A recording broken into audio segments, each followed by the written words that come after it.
சுவாமியே சரணமையப்பா. அடியேன் கஜபதி குருசாமி அறக்கட்டளை சார்பாக ஐயப்ப பக்தர்களுக்கு ஒரு வேண்டுகோள். வரக்கூடிய மண்டல மகர காலங்களில் நடக்கக்கூடிய ஐயப்ப பூஜை, திருக்கோவிலில் நடக்கக்கூடிய ஐயப்ப பூஜை, இது ரெண்டுத்திலையுமே பார்த்திங்கன்னா அன்னதானத்துக்கும் முக்கியத்துவம் கொடுப்பாங்க. குருமார்களாக இருக்கக்கூடியவங்களும் சரி, பக்தர்களாக இருக்கக்கூடியவர்களும் சரி, நீங்கள் கலந்து கொள்ளக்கூடிய பூஜையில் அன்னதானம் நாங்கள் செய்கிறோன்னு சொல்லிட்டு ஏற்றுக்குன்னு செய்வீங்க.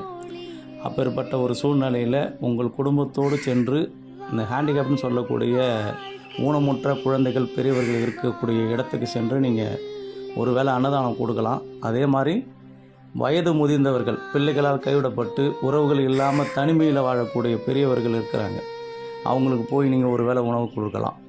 அதுமாதிரி ரோட்டில் நிறைய பேர் அனாதையாக திரிஞ்சுன்னு இருப்பாங்க, யாருமே இல்லாமல் அழுக்கு துணியோடு சுற்றின்னு இருப்பாங்க. அவங்கள பார்த்து அவங்களுக்கு ஏதாவது ஒரு வேளை உங்களால் சாப்பாடு கொடுக்க முடிஞ்சு அவங்களுக்கு ஒரு சந்தோஷத்தை நீங்கள் கொடுத்தீங்கன்னா கண்டிப்பாக அந்த இறைவன் உங்களை வாழ்த்துவார். சபரிமலை மேலே இருக்கக்கூடிய தர்மசாஸ்தா அந்த சர்வேஸ்வரனுடைய அம்சம் கொண்டவர்.